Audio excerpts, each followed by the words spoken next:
Ok, ya estamos en vivo.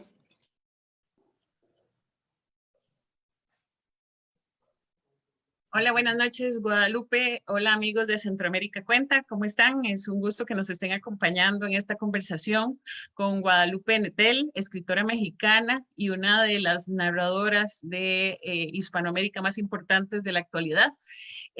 Vamos a conversar de un tema ineludible en estas circunstancias, que es confinamiento, por supuesto, y ligado con la escritura. Y vamos a ir proyecto un poco más allá, que sería hablar también de literatura. Bueno, Guadalupe, un gusto en saludarte y lo primero es, ¿cómo estás viviendo este confinamiento allá en México? Bueno, pues como podemos, ¿verdad? No está fácil. Ya son muchos días, ya va más de un mes que estamos encerrados. Y, y bueno, hay días en que uno lo lleva con más paciencia y otros días en los que yo me siento desesperada. Claro. ¿Y se ha ido haciendo más complejo o se ha ido haciendo un poco más fácil gracias a la rutina, a las nuevas rutinas? Em, Se ha ido haciendo más complejo, la verdad. Al principio yo estaba encantada de dejar la corredera y, y ahora hay nuevas rutinas que no me encantan y, y no sé, es difícil también estar encerrado en la cabeza de uno. Ese es el peor ruido, el ruido mental, ¿no? Con tantas noticias malas y preocupantes y sobre cómo se podría poner la cosa. Entonces, hay días en los que sí estoy un poco desesperada. Le decías precisamente al país en una conversación que tenías sobre las lecturas que estabas teniendo en el confinamiento y que al final eran recomendaciones, que básicamente estabas escribiendo, editando, porque sos la editora de la revista de la de la UNAM, y encerrada en tu propio mundo interior. Eh, ¿Cómo es este proceso desde adentro? ¿Cómo se vive ese ruido del que hablas, no solo del exterior con todas las noticias que pueden ser un poco agobiantes, sino también con la propia incertidumbre que se vive en uno mismo? Bueno, los escritores estamos muy acostumbrados a vivir en nuestra cabeza y estar como en nuestro mundo interior.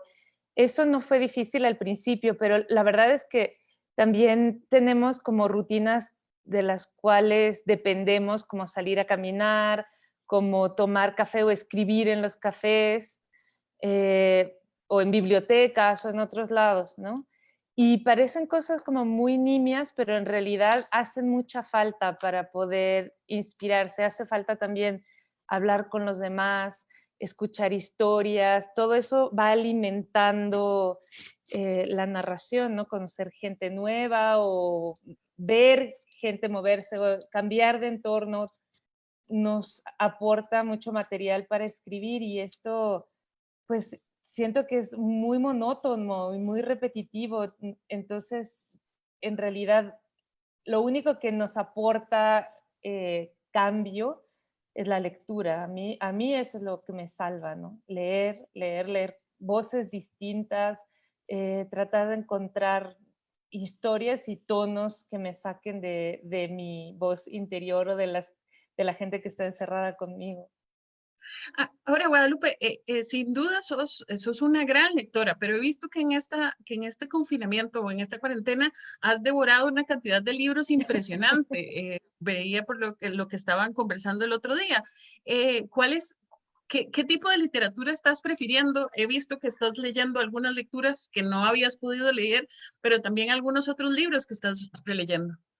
Sí, bueno, releer, a veces tú sabes que no es como que lo relees de la primera a la última letra, sino lo que subrayaste o partes que recuerdas o no es que te tome el mismo tiempo que leer un libro que nunca habías leído, ¿no?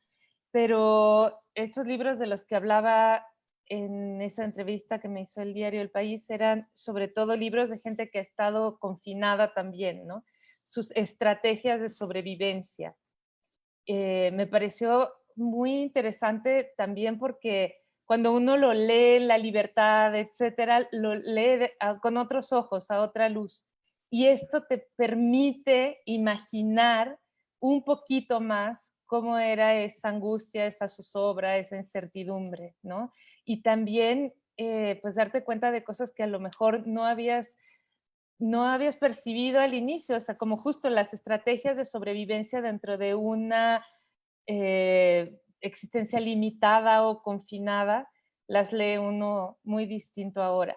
Entonces Claro, están estos libros, sí, de escritores que estuvieron en campos de concentración, en prisiones, en prisión domiciliaria, libros de enfermedad también, gente que estuvo pues en hospitales por tuberculosis durante meses, a veces años, ¿no? Entonces eso y me pareció interesante al inicio. Ahora ya estoy buscando cosas que me entretengan y que me distraigan otra vez. eso te iba a preguntar, si más bien ese tipo de literatura no te había abrumado y más bien te había puesto más ansiosa. En algún momento sí, no sé si fue esa literatura o fueron las noticias o fue como que ya que se prolongaba y se prolongaba el tiempo, pero ya ahora no tengo nada de ganas de leer eso, lo que tengo ganas de leer son cosas que me hagan pues pasar a realidades distintas, muy distintas de las que estamos viviendo. Y en esa línea, ¿qué estás leyendo en este momento? Bueno, acabo de empezar a leer el libro que ganó el premio Herralde, el de Mariana Enríquez, Nuestra Ah, parte de claro. noche, Ajá. que está funcionando muy bien para realmente distraerme y ponerme en otra realidad. Me atrapó y hace poco leí El amigo de Sigrid Núñez, Ujú. em, que, bueno, también me acabó agobiando un poco porque es una historia de duelo, pero es hermoso. Realmente vale la pena leerlo. Lo que pasa es que no sirve justamente para Hermoso y sanarnos, doloroso. Ujú. sí, de, ese, de justo lo que queremos salir. Ahora, Guadalupe, ¿qué está pasando con tu escritura, con lo que usualmente escribís en este confinamiento? ¿Ha seguido el proceso normal o más bien también se ha visto muy, muy golpeado por esta pandemia? Pues ha pasado, parece que no fuera tanto tiempo, pero en realidad como a mí se me ha hecho eterno, te puedo hablar de muchas fases, ¿no? Así como al inicio estaba terminando una novela que va a salir ahora en septiembre. En México se publica en agosto y en España en septiembre. La Si hija todo única. sigue como planeado, exacto, así se llama. Y entonces estaba releyendo, poniéndole todavía algunos detalles, cambiando cositas y estaba muy entretenida y muy concentrada, como aprovechando todavía la excepción, ¿no? Y Claro. cuando terminé esto, bueno, pues por un lado es como esa sensación de ¿y ahora qué? ¿No? Porque la escritura para mí es una especie de asidero. Mientras yo escriba unas horas al día, siento que fue provechoso mi día y que valió la pena y que después si me dedico a otro tipo de actividades no pasa nada porque yo ya escribí unas horas y sobre todo si me gustó lo que escribí. Te Y sentís es, productiva. exacto. Y en un sentido que a mí, pues, me parece más, pues, no sé, importante. Y, y después de terminar un libro es muy difícil encontrar ese mismo enganche, esa misma pasión o esa misma, no sé, entrega, ¿no? Hacia otro proyecto. Entonces me puse a escribir un cuento y después lo releí, no me gustó nada, entonces lo abandoné. También he estado escribiendo un poquito de diario, pero tampoco me siento tan comprometida, tan entusiasmada como para escribirlo todos los días. Escribo, retomo cosas que ya había empezado y las releo y no me gusta lo que dice, pero al día siguiente sí me gusta.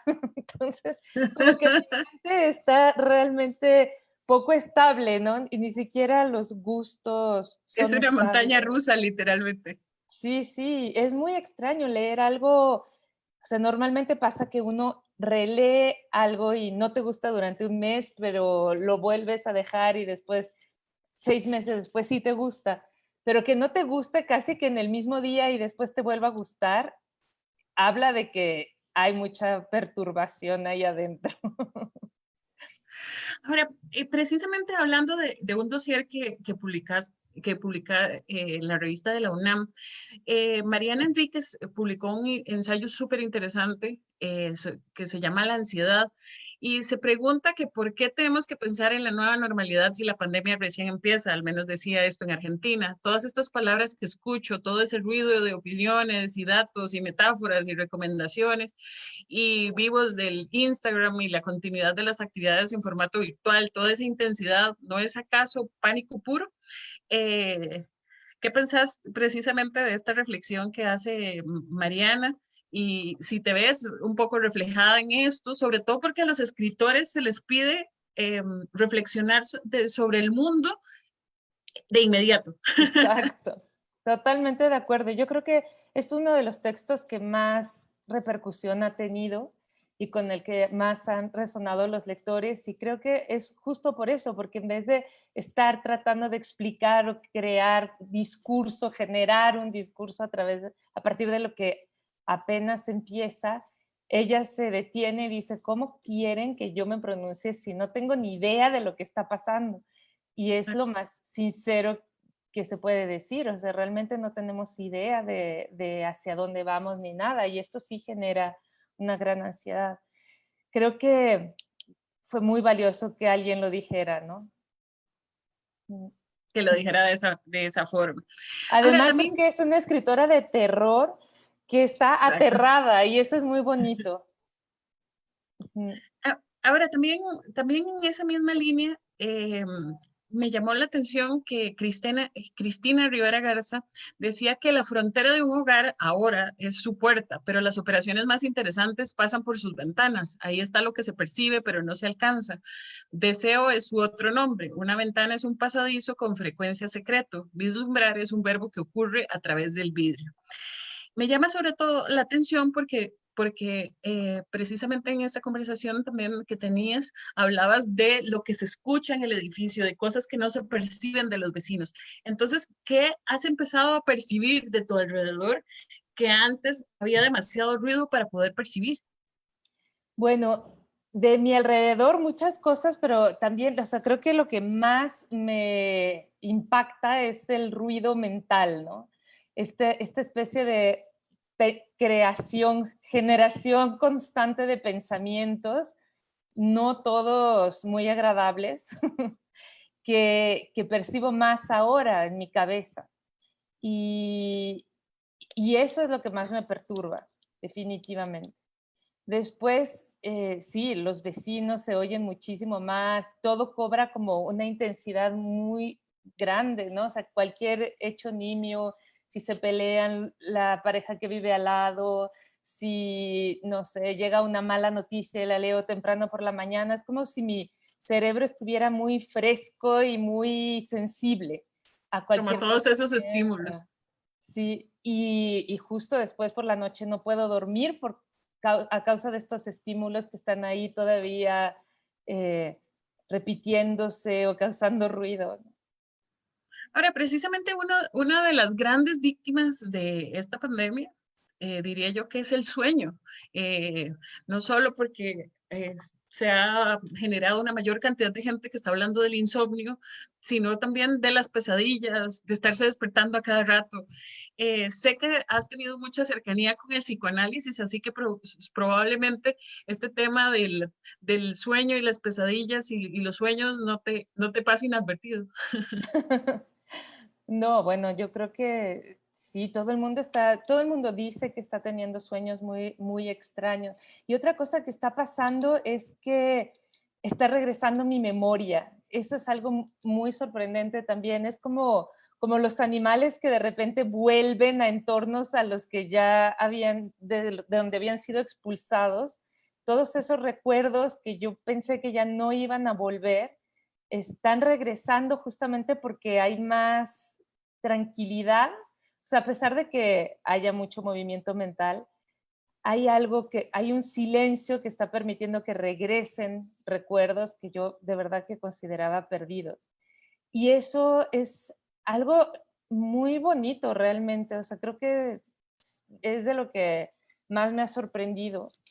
sentir que ¿Cómo qué recuerdos, Guadalupe? Porque esto me parece fascinante, digamos, esto de volver a recordar partes que uno creía perdidas de su memoria. sí, yo siempre decía que después de haber escrito El cuerpo en que nací, que qué bueno que lo había escrito, porque después olvidé todo eso que había contado, ¿no? O sea, como de repente, pues el trajín de la vida cotidiana, más en una ciudad tan grande y demandante como es la Ciudad de México, con tráfico y estímulos, y luego la Hiperactiva, maternidad. absolutamente. Sí, la maternidad que también tiene lo suyo, ¿no? O sea, llevar, traer, pensar en la tarea, en la educación, en esto, en aquello. Y sí, sentí que de repente había muchísimas cosas que ya no recordaba. Y vienen de todo tipo de épocas, o sea, de cosas, mi infancia con mi padre, mi adolescencia, mi relación con una amiga o con una prima, o sea, de todo tipo de épocas y muy espontáneamente, o sea, no es algo que yo haga de manera sistemática o voluntaria, tratar de recordar, simplemente se presentan los recuerdos. Me gustaría saber si a los demás les pasa eso también. A mí me ha pasado un poco, pero creí que era una cosa única, de que de pronto tenía más claridad para recordar ciertas cosas. Por eso me llama tanto la atención. ¿Alguno de esos recuerdos que sean especialmente importantes? No, nada así como totalmente revelador, ¿no? Solamente, pues, detalles, ¿no? Detalles de conversaciones o de algún viaje, adolescencia sobre todo. Ujú. Ahora, Guadalupe, ¿de qué forma también la vida cotidiana se está tragando a la escritora? ¿Cómo hace la escritora para defender ese espacio? Eh, Porque bueno, a veces en la casa también se pierden esos límites y es difícil de establecerlos en estos momentos. Sí. mm, Bueno, es difícil también encontrar como el espacio privilegiado para la escritura y el tiempo privilegiado para la escritura. Y es algo que yo echo mucho de menos o echo en falta, es como tener, tener tiempo para escribir, ¿no? O sea, y ahora que tenemos estas circunstancias excepcionales, me doy cuenta de que tiempo hay, pero tal vez mi cabeza o mi mente no está en la disposición de estar creando ahora, no todo el tiempo, por momentos sí, pero no como yo hubiera pensado con esta cantidad de tiempo frente a mí, ¿no? Así como, wow, tienes mucho más tiempo para escribir porque no tienes que desplazarte, no tienes que ir a reuniones de trabajo, no tienes que hacer, llevar a los niños, etcétera, a la escuela o recogerlos, pero se necesita también una disposición. Y a veces, justo cuando no tenemos el tiempo y pensamos que no está ahí las condiciones perfectas, es cuando la creatividad más se manifiesta, ¿no? A veces estamos en medio de un viaje, entre un vuelo y otro, tenemos que cambiar de ciudad y hacer cosas en esas ciudades, y ahí es donde brota, empieza a surgir así como el torrente verbal, con Claro, historias que contar, con personajes que describir, etcétera.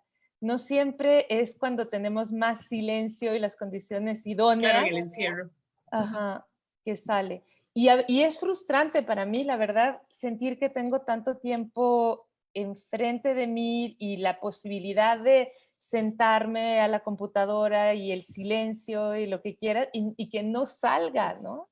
Es algo, o sea, es que de verdad es como contradictorio y frustrante y yo creo que no soy la única a la que le está pasando esto. No, absolutamente.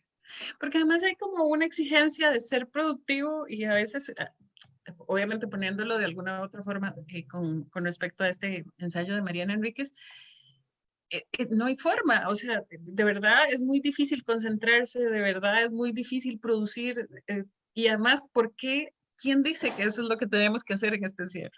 Exacto. No, no, es como una autoexigencia ahí muy, pues, no sé, muy pesada. Habría que controlarla y darse un poco más. O sea, es que justo la creatividad surge cuando estamos más entretenidos, ¿no? Más ¿Cierto? como, interesados en cosas que pasan afuera.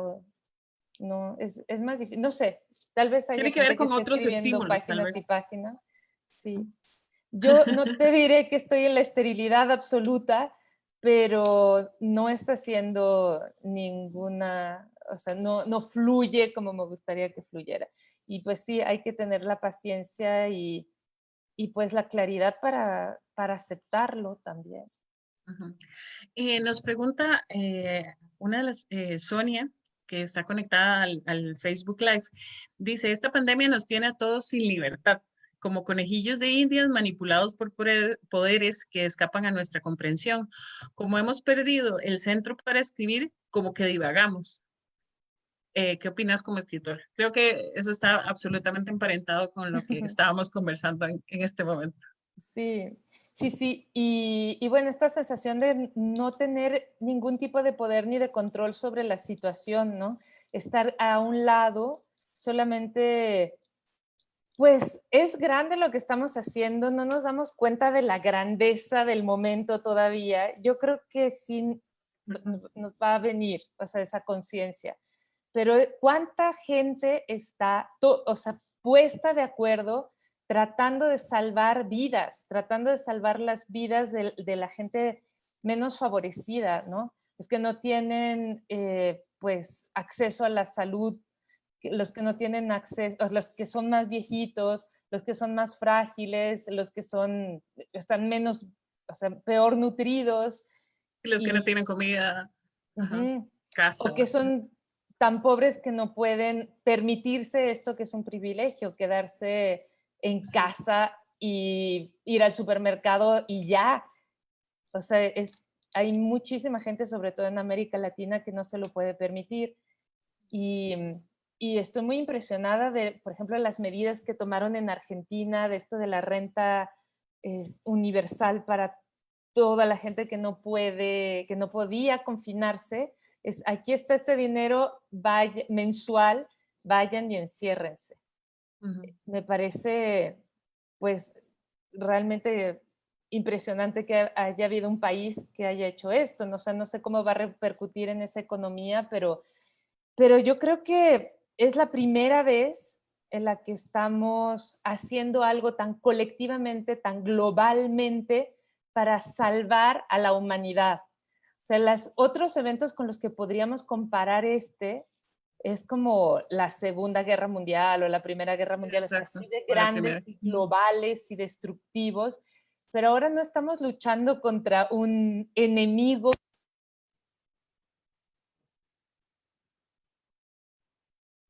Creo, creo que te dejé de escuchar, Guadalupe. Perdón.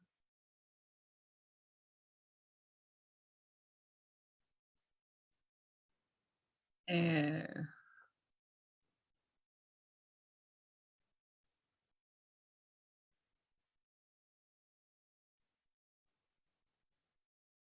Vamos a resolver un pequeño problema técnico. Un segundo a todos. ¿Sí sin los audífonos? ¿Me oyes Sí, mejor? creo que sí. Ok, Ahora te escucho de nuevo. bien. Bueno, lo que decía es que es la primera vez que es la humanidad entera unida contra otra cosa que no es nuestra propia especie, ¿no? No es como un enemigo dentro que piensa distinto políticamente, con otra ideología, ni siquiera otra raza, es todos juntos contra un ser extraño. Yo siempre Invisible, además. pensaba cuando era niña, bueno, sola para que haya una acción conjunta de toda la humanidad y una especie de coerción, se necesita que haya un alien, un extraterrestre. Sí, sí. Y no fue un extraterrestre, fue un virus, ¿no? Pero es la primera vez que estamos todos con una causa y una finalidad común, que es, bueno, sobrevivir, que era también la de la guerra, entre otras cosas, ¿no? Sí. Y eso a mí me parece muy impresionante. Ahora que hablábamos de cómo cambia el mundo, sin duda también tiene este tema de la distancia social. También hablaba de algunos de los textos que publicaste, esto de evitarse por mutuo acuerdo, que es una frase que me sigue resonando. Es muy cambia la forma en que en que nos relacionamos, pero además es a la vez, es lo que nos puede salvar como seres humanos, pero a la vez es profundamente deshumanizante. ¿Cómo vivís este distanciamiento con los otros? Sí, no, yo hoy pensaba, ¿cuándo volverá a ocurrir que estemos todos bailando en un local pequeño, sudando y que Apretujados. intercambiando olores y fluidos y respiración y aliento? Y ¿cuándo va a volver a pasar eso, no? A lo mejor eso que conocíamos y que nos parecía lo normal o la vida cotidiana se acabó para siempre, no lo podemos saber. Y entonces la humanidad va a tener otras dinámicas y eso les va a parecer ciencia ficción a nuestros nietos, ¿no? Cuando tengamos, si es que llegamos a tener. Como, ¿en serio hacían eso? Esperemos que no, pero sí uno se pregunta muchas cosas, o muchas cosas que dábamos por hecho, ahora nos preguntamos si eso es, pues, era tan natural, o si eso es parte intrínseca de la sociedad humana. Claro. Nos preguntan otras de las personas que están conectadas, nos dice don Luis Morales Díaz, Guadalupe, de los escritores latinoamericanos, de los nuevos, ¿cuáles son los que más llaman su atención y recomienda para leer? Saludos. Bueno, hay muchísimos. Es que América Latina está en un momento, ha tenido muchos momentos efervescentes, pero yo creo que este es uno de ellos, grandísimo. Siempre es típico que cuando te hacen esa pregunta se te olvidan así. Todos, Como en ¿no? bloque, además. Hay escritor. No, claro que hay, o sea, la propia Mariana Enríquez, Samantha Schweblin, Emiliano Monge, Pedro Mairal, no sé, Valeria Luiselli, hay muchísimos, y de todas las generaciones, ¿no? O sea, como Juan Villoro, Sergio Ramírez, no sé, hay mucha gente, mucha. Lo bueno es que como nuestros estados de ánimo suben y bajan, pues tenemos momentos para irlos a leer a todos en diferentes estados de ánimo y épocas de nuestra vida, ¿no? Sí. Incluso para irlos explorando. Hay toda una generación de mujeres escritoras que están descollando en América Latina y no en América Latina, que salen de América Latina y que brillan en el mundo. En el mundo, Gabriela Wiener, Liliana Colanzi, Laia Jufresa, o sea, es que somos muchísimos escritores por ahí, o sea, es como una plaga. Esperemos que mejor que esta vez. Nos pregunta don Oscar González Márquez de si podría contarnos un poco más del cuento que escribió y que primero no le gustó, pero después sí. ¿De qué va? No, ese cuento todavía no me acaba de gustar. Lo que me gustó. No ha pasado el filtro. Bueno, ese cuento es una historia terrible, que a mí me parecía terrible, pero es que también estamos cambiando como de umbral o sea, umbral de asombro, umbral de sensibilidad. Eso es muy impresionante también. Algo que nos parecía terrible en ese momento y que valía la pena contarlo, quizás ahora nos parece solo terrible y ya no nos parece que vale la pena contarlo, ¿no? O sea, ¿por qué tenemos que añadir más zozobra a un momento de zozobra? No solamente para uno mismo que va a escribirlo, sino para la gente que lo va a leer.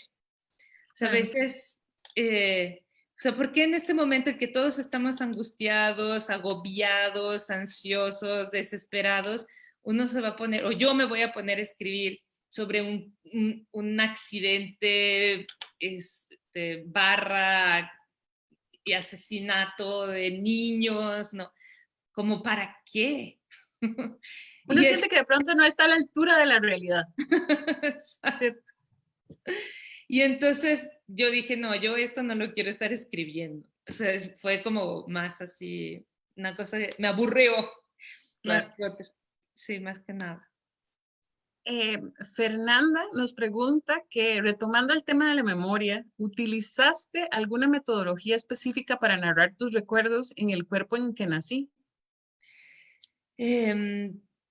no así como oficial, o sea, como una narratología oficial, ni siquiera una estrategia, pero me parece que toda la gente que ha contado su vida muchas veces, y las mujeres tenemos esa costumbre, cuando conocemos a alguien que que nos interesa mucho, queremos que nos cuente su biografía y nosotros contar la nuestra, ¿no? Y sobre todo durante la adolescencia o cuando estamos en la universidad, en la juventud, es como, y de repente uno se da cuenta de que ya tiene un relato establecido, que hay un relato oficial, personal de nuestra vida. Entonces, era ese mismo relato contarlo, pero con nuevos recuerdos que iban surgiendo, porque cuando uno va escribiendo sobre lo que vivió hace tiempo, surgen nuevas emociones respecto a esas mismas vivencias, surgen nuevas miradas o nuevos juicios. Y hay una frase que a mí me gusta mucho de Woody Allen, que es comedia igual a tragedia más tiempo. Ese relato que durante mucho tiempo al contarlo me había hecho sufrir, esta vez me estaba dando risa. Y yo creo que eso fue como un poco el método informal de ese libro, ¿no? O sea, a lo mejor un día nos Es morimos de risa contándonos historias de la cuarentena, ¿no? del Ya nos morimos de confinamiento. risa, pero nos moriremos más de risa. Pregunta Juliana Lórez Guevara, en su papel como lectora, ¿cuáles han sido las escritoras latinoamericanas, perdón, que le han suscitado sorpresa por su encuentro?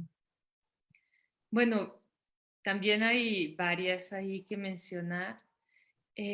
Amparo Dávila, que falleció desgraciadamente hace poco, eh, gran autora, Josefina Vicens, también autora del libro Vacío, Rosario Castellanos, tremenda poeta, eh, y que además durante mucho tiempo yo había oído a mis profesores en la universidad decir que era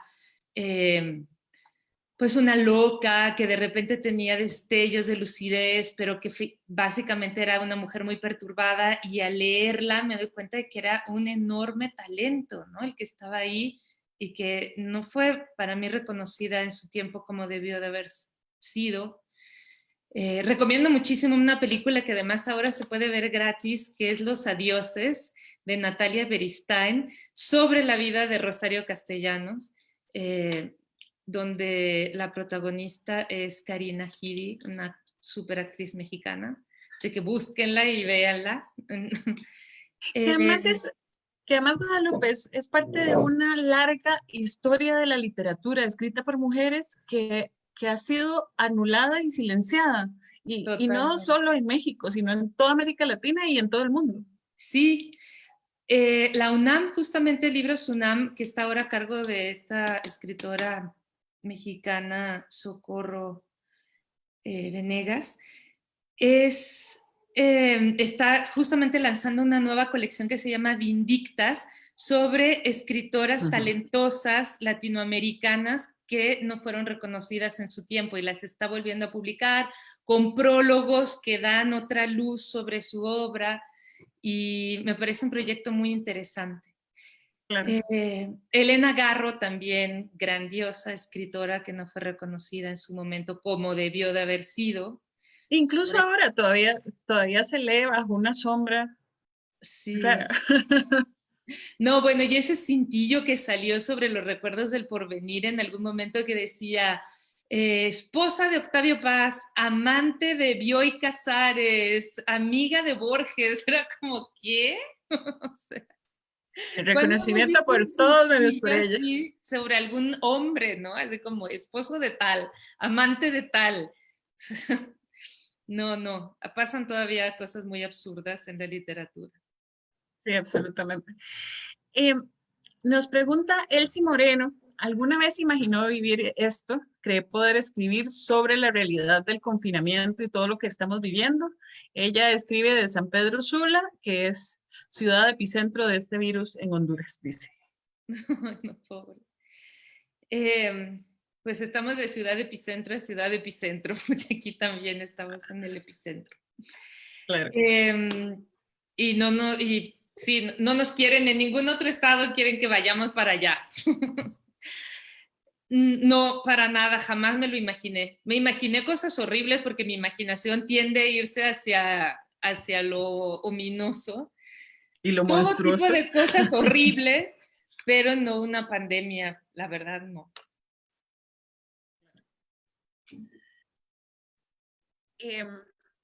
Linda Báez Lacayo, a propósito del tema que veníamos hablando, dice que si crees que hay una literatura femenina, ¿crees que escriben cosas distintas las mujeres?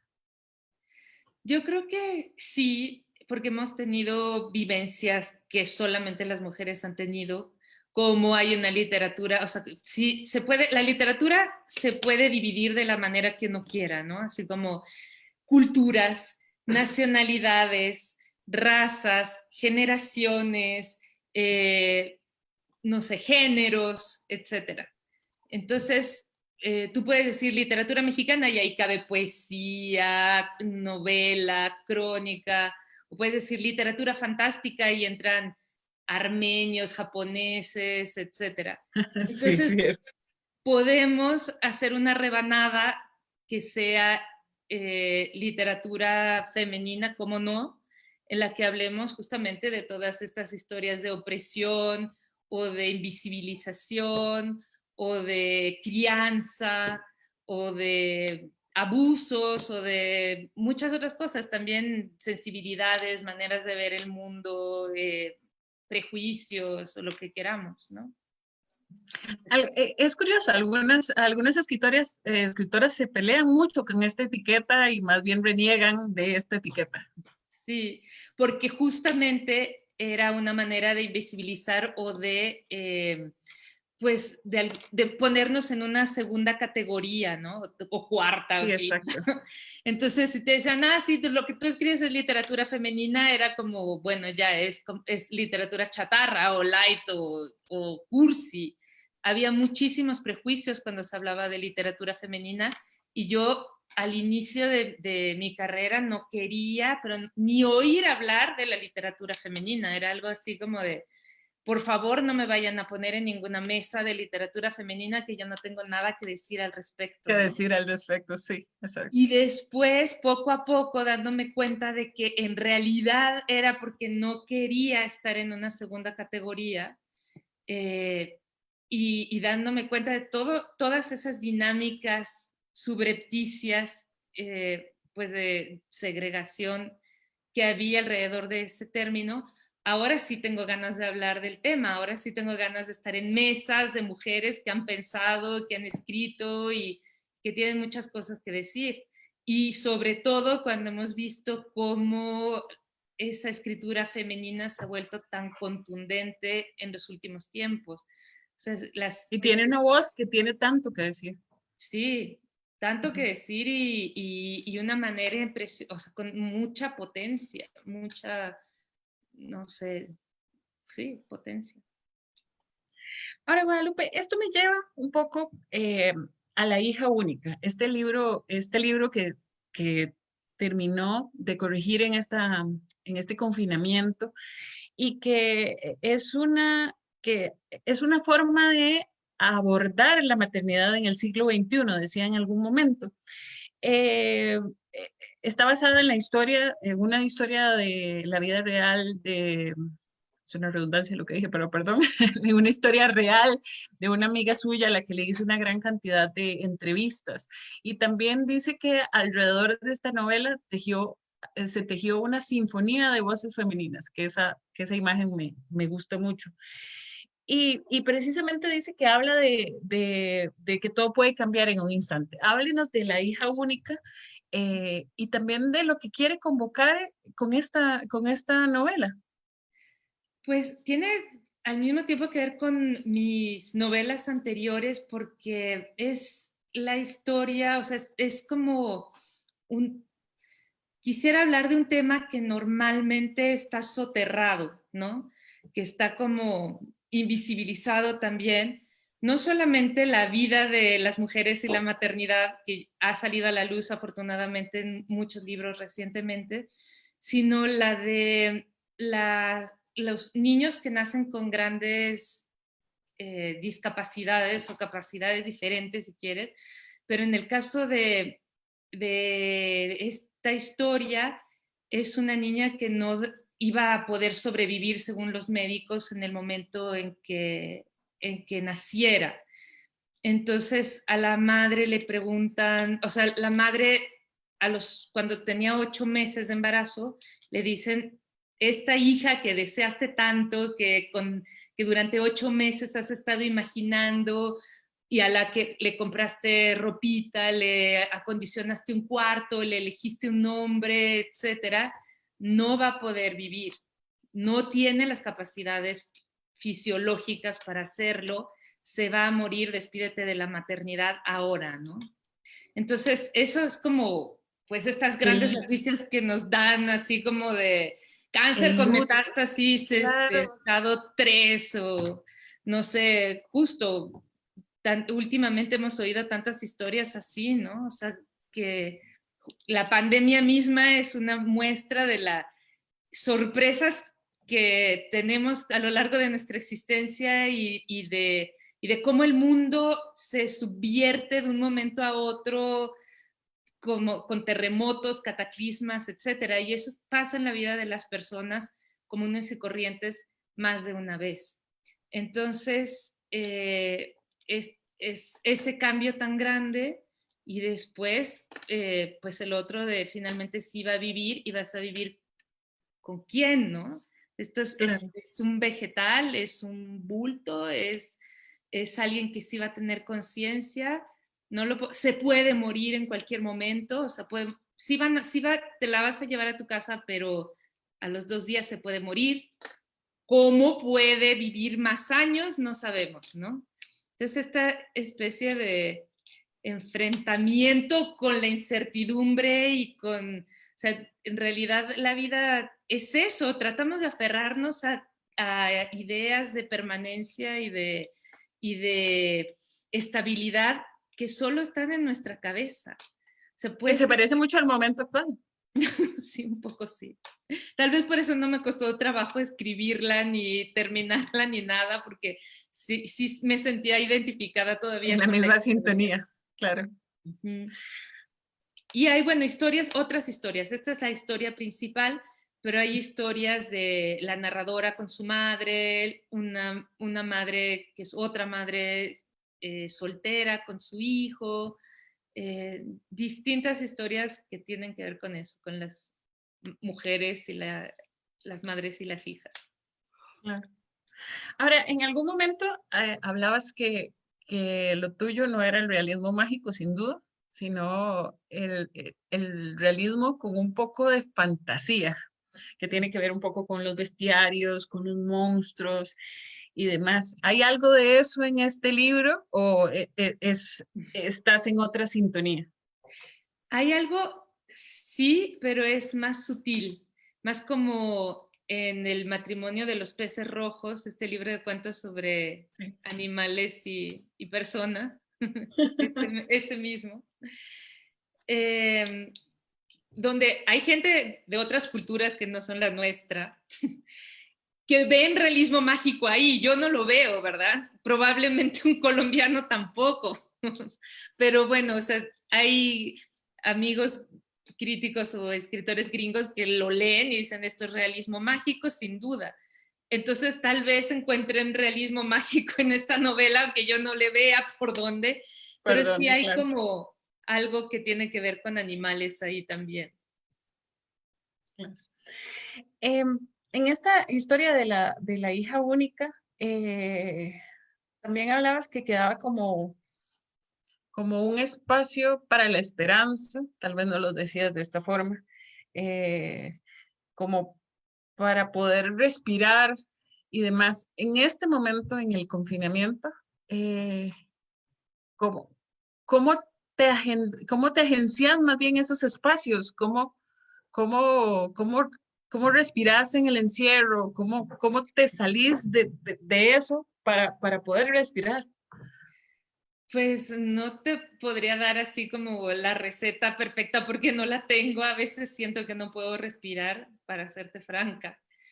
Creo que me ayuda mucho los niños, por ejemplo, estar con ellos y todo su mundo de fantasía y su alegría y vitalidad. Nada Sí, más, ¿cuánto tienen? ¿9 y 7? no, 8 y 11. Ah, ok. Ujú. No pegué con las edades. Y eso en algunos momentos me ayuda a Ujú. escuchar sus historias y las cosas que se inventan o sus juegos.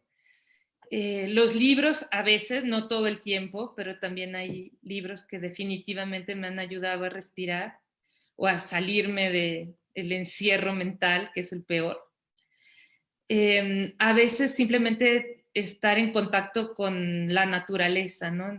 Era más fácil hace un par de semanas salir al bosque aquí o de repente agarras el coche y te ibas así a algún lado. El contacto con la naturaleza yo creo que es de lo más benéfico que hay. O sea, nos equilibra, nos aterriza. Pero bueno, un pedacito de jardín, una plaza.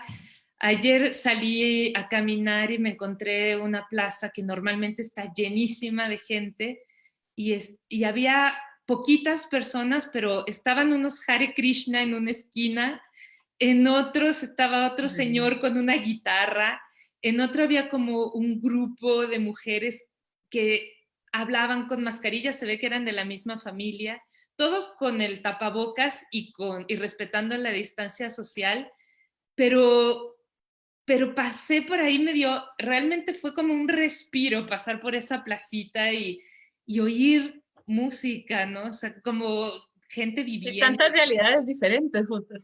Sí. Sí, creo que aunque sea una vez al día, salir a caminar es muy importante.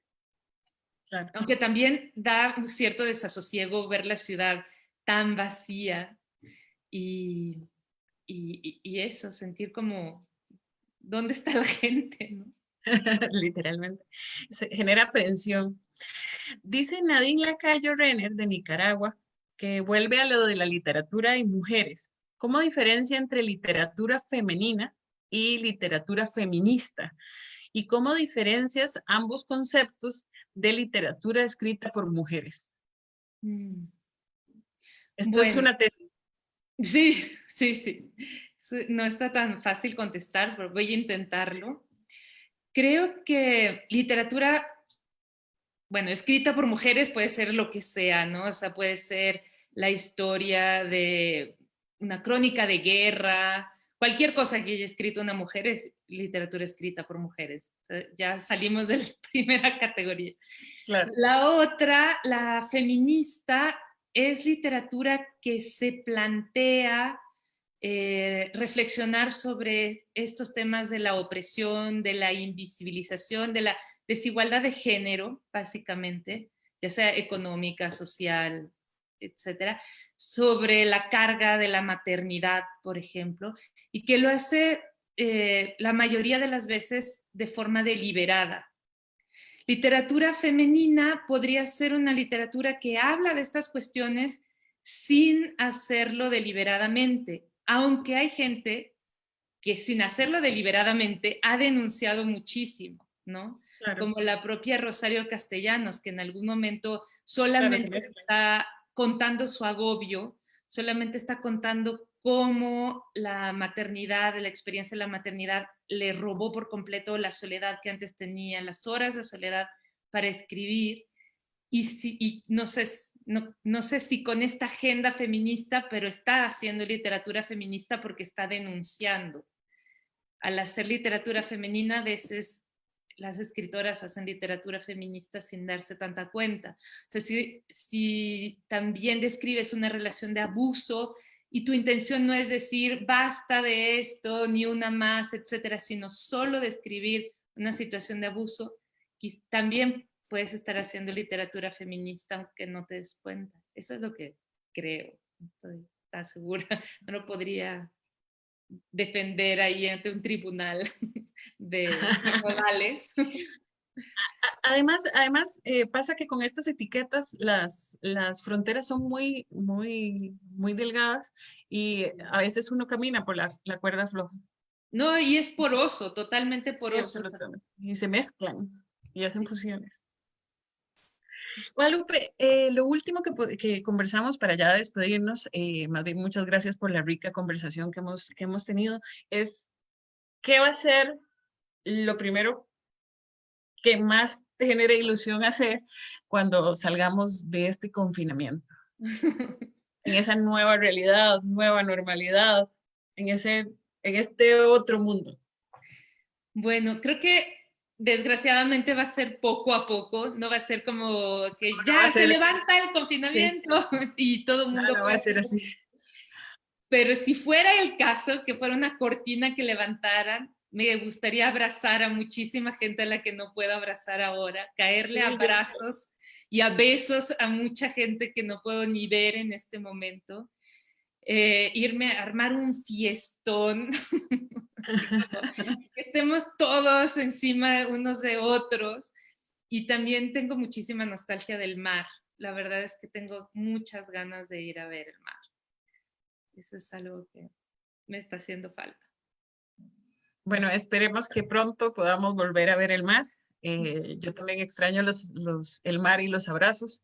Guadalupe, muchísimas gracias por esta rica conversación. Espero que Gracias a podamos ti. volver a conversar en otros momentos en donde el mundo tenga mejores noticias. Sí, sí, sí. Y ojalá que sea en Nicaragua. Sí. Bueno, un gusto en saludarte y buenas noches a todos. Muchas gracias por la compañía y a Centroamérica Cuenta por estas posibilidades de conversación. Gracias a ustedes por invitarme y Gracias. por escuchar. Adiós.